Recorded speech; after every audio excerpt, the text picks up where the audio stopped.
Bien-aimés, nous rendons grâce à Dieu pour ce matin qu'il nous donne. Nous allons partager sa parole qui dit écoutez la voix du Seigneur. On va partir d'un court passage d'Exode 19:5 qui dit maintenant, si vous écoutez ma voix et si vous gardez mon alliance, vous m'appartiendrez entre tous les peuples, car toute la terre est à moi.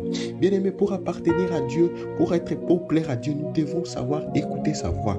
Nous devons vivre ce qu'il nous demande. Il a 2 points ici qu'il évoque. Il évoque d'abord le premier aspect, c'est la sanctification, de purifier nos vies, de purifier nos cœurs, afin que nous puissions lui plaire et aussi suivre sa voix. La sanctification, c'est la sanctification de nos péchés, parce que nos péchés nous éloignent de Dieu. Nos péchés nous privent de la grâce de Dieu. Lorsque nous vivons une vie qui n'est pas bonne, qui ne plaise pas à Dieu, nous ne pouvons pas bénéficier de sa grâce. Même si nous prions, sa grâce ne va pas venir, parce que lui, Dieu est saint et il ne siège pas dans le péché. Alors il nous demande à ce que nous puissions renouveler nos vêtements. Nous pouvons laver nos vêtements et nous pouvons laver nos vêtements. La grâce que nous avons, c'est que Christ nous a donné cette grâce de pouvoir, parce qu'il dit que dans Matthieu 11:28, venez à moi, vous tous qui êtes chargés, et je vous donnerai du repos. Donc même si votre péché est noir, même si vous avez commis un grand crime, Christ peut vous laver. Parce que dans Isaïe 1:19, il est dit que venez et plaidons, dit l'Éternel.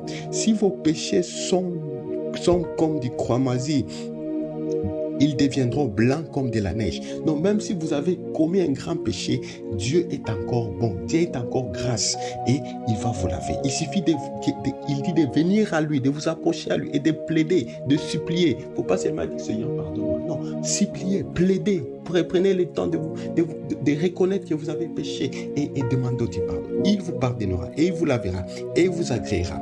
Alors, l'autre partie, c'est écouter sa voix, obéir à la parole de Dieu, obéir et suivre sa voix, la voix du salut. Qui, comme il est dit dans Jean 10:27, que mes brebis entendent ma voix, je les connais et elles me suivent. Donc, savoir écouter la voix, c'est un aspect très intéressant, très important. Savoir discerner les différentes voix que vous avez. Lorsque vous êtes face devant un mal, il y a toujours un choix, il y a toujours 2 voix qui vous parlent. Il y a les voix de Dieu et votre propre voix.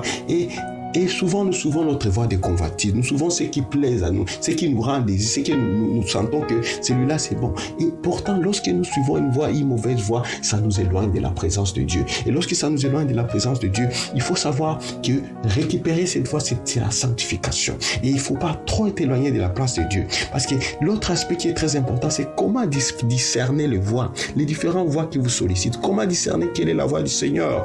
Et Romains 12:2 nous dit clairement, ne vous conformez pas au siècle présent, mais soyez transformés par le renouvellement de l'intelligence, afin que vous discerniez quelle est la volonté de Dieu, de ce qui est bon, agréable et parfaite. Donc ça c'est très important. Lorsque nous ne discernons pas des fautes, donc nous ne faisons pas de ce que tout le monde fait, de ce que tout le monde dit, mais que nous ayons cette intelligence, nous ayons cette intelligence, c'est dans la parole de Dieu, c'est dans la crainte de Dieu que nous allons trouver cette révélation que Dieu va nous dire, que nous saurons discerner quelle est la volonté et qu'est-ce qui n'est pas sa volonté. Que Dieu vous garde et qui vous fortifie, qui vous donne cette grâce de pouvoir prendre conscience de ce qui est votre vie et de vous rapprocher davantage à Dieu et il vous écoutera. Et lorsqu'il vous écoutera, lorsque vous adressez ces prières, ils seront exaucés. Que Dieu vous bénisse, chers amis.